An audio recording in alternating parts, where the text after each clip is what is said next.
So grandstanding beloveds, we are going to start this series of cleansing our chakras 1 through 7. Of course, there's 13, actually 14 of them. I'm going to go through a series of mantras, which are signs, symbols for the chakras. So this is what you'll see me doing, going from the root chakra, the sacral chakra, the solar plex, the heart, the throat, our third eye, as well as our crown. So I'm just going to go through it. I'm opening up the space for the self. And in this series, I will go through each one of the chakras. It's what I've done and added as my practice, incorporating all that is needed when tapping into my divine divinity and allowing myself to really expand. So the sounding, the mantra is LAM. Alright, so you want to remember this, and if not, just get you something that CD or something that can chant this mantra back into it. Becomes very endearing to the self. So along with that, we do have our candles, so it's a part of the practice, as you can see, as well as our sage, the cleansing sage, which has dried, infused rose petals on it, and of course the dragon's blood. So if you haven't tapped into the dragon's blood yet, that's something you definitely want to get into your home, into your space, as well as the timing bowl. So I'll just start to do a little bit of a sounding for myself, as I already have sounding going on, high hertz and vibrations. Yeah. Another thing that you just add into your practice. I tend to do this when I really need to clear some space, and I know that I'm going and expanding into another realm, which is usually about transformation, ending of the old and beginning of the new. And what a great place to start with your root chakra too.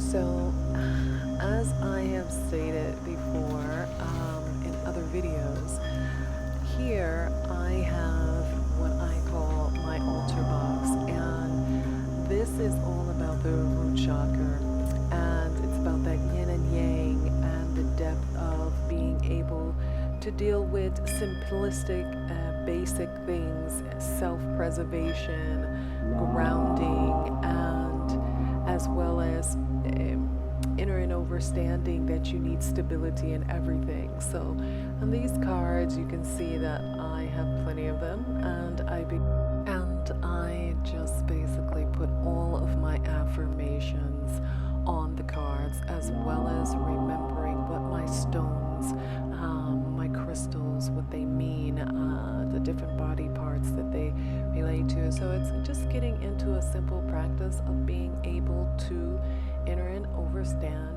every aspect of energy and vibration, because that is what we are. So I love my dragon's blood. If you don't know about dragon's blood, I definitely will do a series on dragon's blood. It is wonderful, as well as having that white sage infused with rose petals, the colors of your chakras. So keeping all of your affirmations, all of the different intentions that you want. Remember the yin and the yang of the root chakra. I place all those things inside my box, and I keep them, of course, separated in my little lace bags, as they tend to, if you have them all in one box, they'll get all mixed up and messed around. So you can very much as well put them in different color bags, which is really, really wonderful. So I'm just going to go in now and get everyone prepared now, as well as you. Let's bring out our hands extended fully into our mantras. And remember, we're going to breathe from our core, all right? Down from the root chakra. Inhale in as tight as you can go in, and then exhale, release, based on the intent that you wrote down regarding your root chakra, all right? So let's try this again.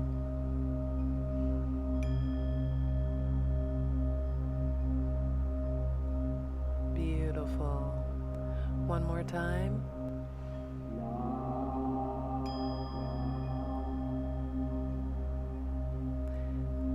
You just want to get into a practice of centering your thoughts and mind so it won't be scattered within time. Let's begin.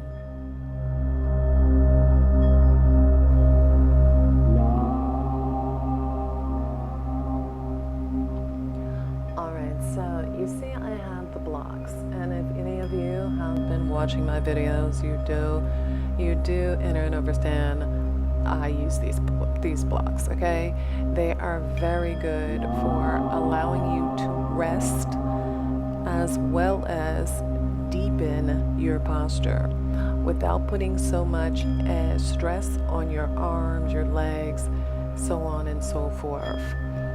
We are tapping into our strength, our passion, as well as the fire part of ourselves, that love and independence, the survival, as well as our career. That's what the candle stands for in this representation of the practice that I do. And I simply just go back and forth into certain postures, just of a stretch now, because this is all about just doing deep stretching.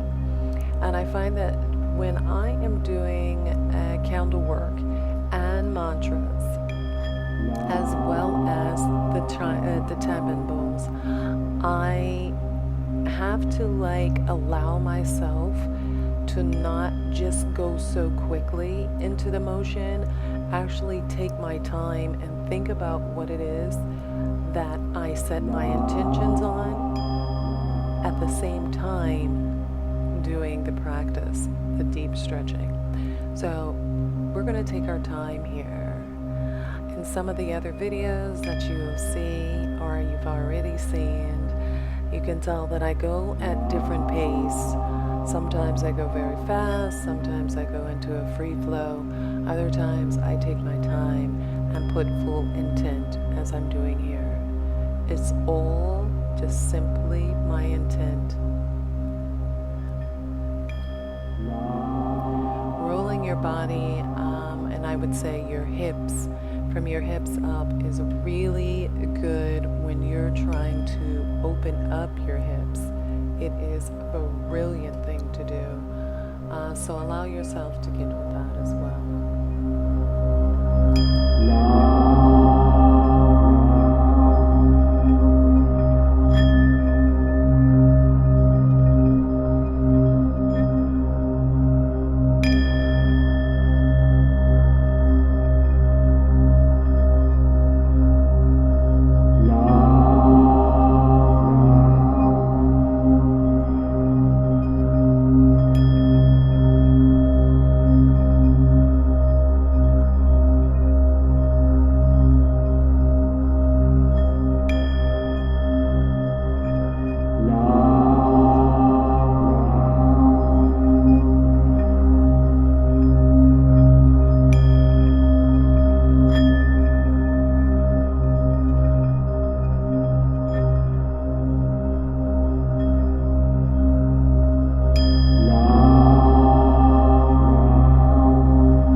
So laying on your back and bringing your legs into you, whether they're bent or fully extended, also helps the lower back area as well as the hamstrings, and fully extending.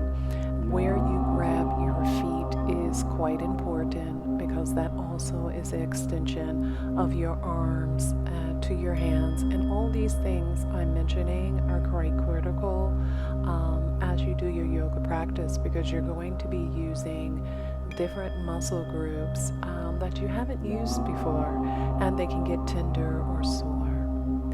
So bring yourself into a center again. Do some nice deep breaths.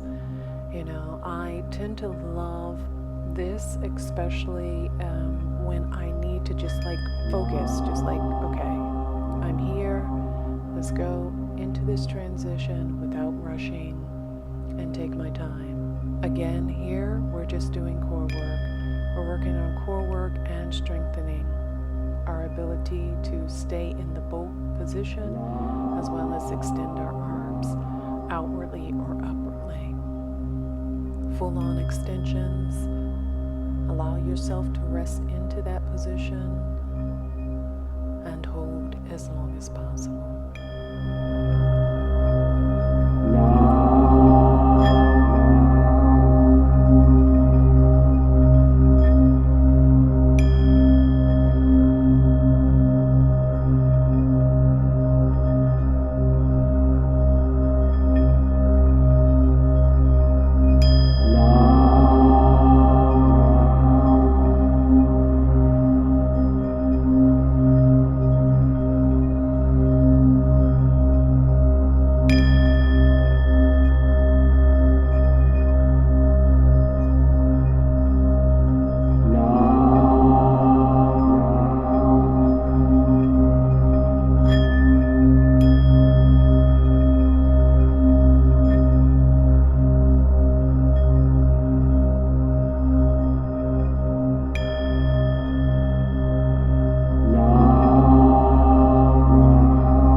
Yourself back into a infant child pose, just to make those transitions into our leg lunges, whether they be high or low. They are quite important, just to continue that nice elongated flow of the muscle, so you can transition into extending your leg up, down, moving from one side to the other side. This is a posture that you will find it will be necessary in your transitions. I have a video coming out where it would just be the postures of the different poses, so look for that, which each one of these positions that I'm doing leads into a different posture.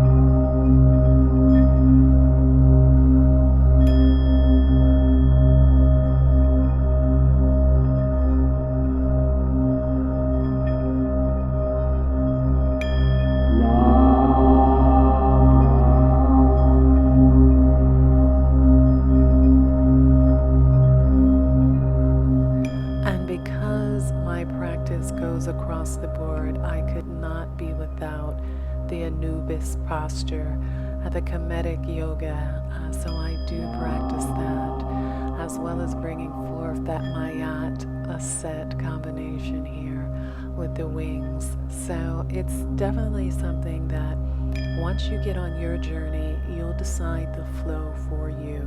And I'm here to inspire you to continue that journey until you find your own course.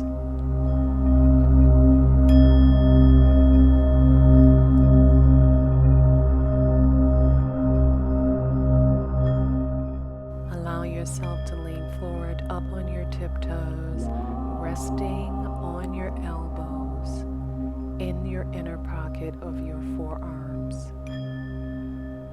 And raise your feet up slowly. The best way, of course, is to have those toes touching each other as you balance into the crow.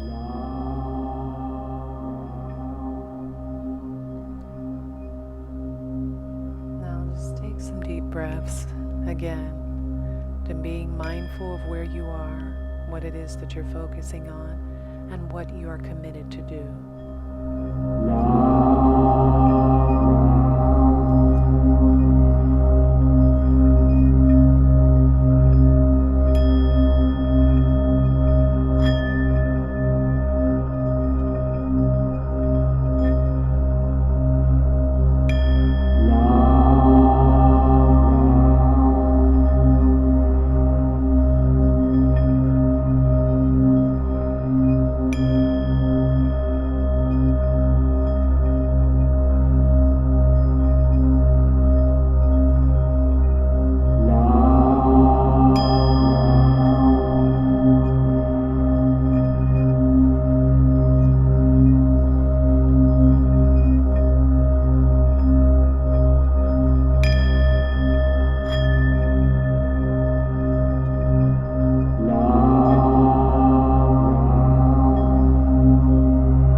For me and my back, as well as opening up my hips, as well as my core, is to actually bring that leg bent into my chest and swinging it back and forth. Then later extending my leg. So I'm getting that lower back, the opening of the thigh, as well as the extension of the hamstrings. Now, this is something that you can do on your pace. Remember, don't rush into it. Allow yourself to breathe, focus your intent, and move into the practice as you're being led. Eventually, you'll start your own Kemetic flow.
This is also the side that I have the little tendency with my nerves in my foot. But like all of us, we have one side that is longer or bigger or weaker or stronger.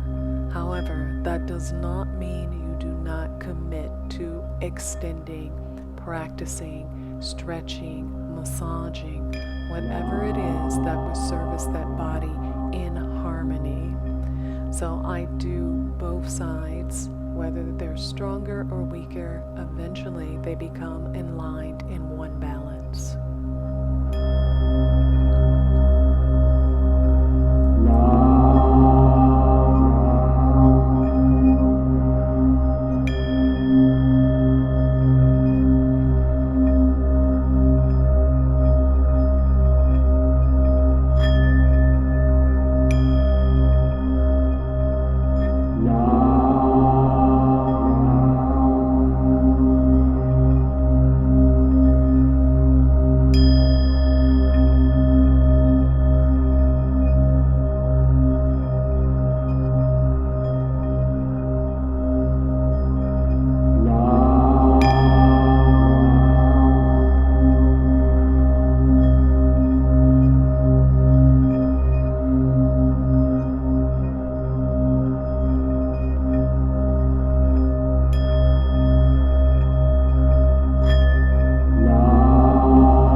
So you'll just kind of see me here, just extending again my hamstrings, opening up my lower back as well as my hips, and twinkling my toes backward and forward. All these things are essential to keeping your body in harmony. And so if you have something that is ailing you, whether it be your lower back or your foot or your shoulder, the back of your neck, you need to work yourself into a practice by, of course, focusing your intent, speaking to the self, and affirming that you are aligned, you are in divine balance, you are working through this process in mind, body, and in spirit. So from our root chakra, this is where we align ourselves, having the strength to show up for ourselves, the passion and drive to continue going forward, and to achieve all that we set ourselves and our minds to, because we're loving on the self and seeing ourselves through.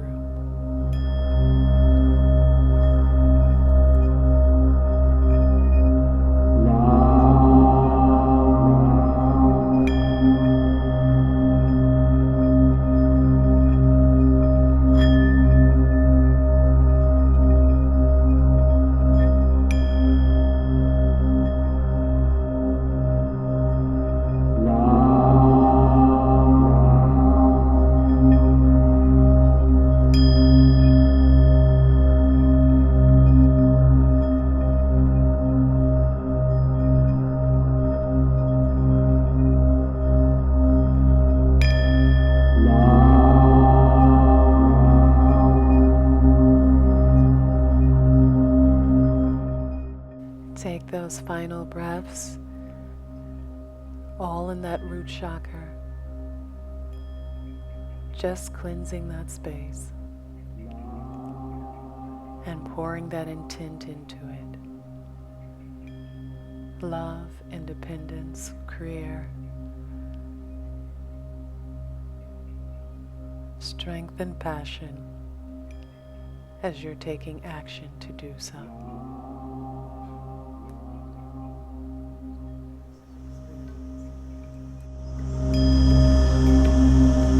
She about to cut the music off, y'all. Session's over. Session's over.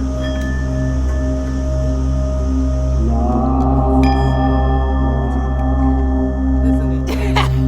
Isn't it though? Huh? You wanna wrestle? She wants to wrestle after doing yoga practices. What? Y'all see her? Y'all see her, right? I'm not tired. And I want something. Look at her. Just look at, yeah.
Shivaya.